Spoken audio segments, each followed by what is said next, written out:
ለጽጌ ልዴት የለችም ብዬ ዛሬ ታዳ ጽጌን ሰርፕራይዝ አድርጋ መታለች። እንግዲህ ሁሉ ፋሚሊ እንዳለ ሰርፕራይዝ አድርገዋታል ማለት ነው። ለካ እንግዲህ አልበሟ ነገ 12 ሰዓት ስለሚለቀቅ ሁላችሁም በጽጌ ሪያል ሾው ቤት እንዳትቀሩ ስል እኔም ከዚሁ ጥሬን አሳስባለሁ።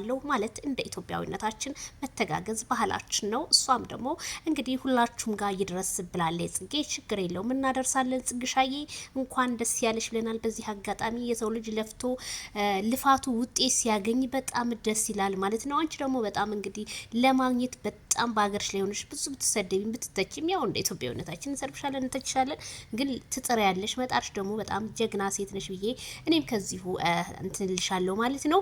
እንግዲህ አለባበስሽን ደግሞ ብታሳምሪ የበለጠ መልካም ይሆናል። መቼም ነገ ሁላችንም ሞት አለብን፣ ለወንዶች ፈተና ባንሆን መልካም ነው ማለት ነው። የጽግሸዬን ለካ ሙዚቃዋን እንግዲህ ሩታም ዛሬ ኬክ ምናምን ሰርፕራይዝ አድርጓታል። ኦ ማይ ጉድነስ ይልመድብሽ ሩታ፣ ይሻላል እንደዚህ ወጣ ወጣ ማለቱ።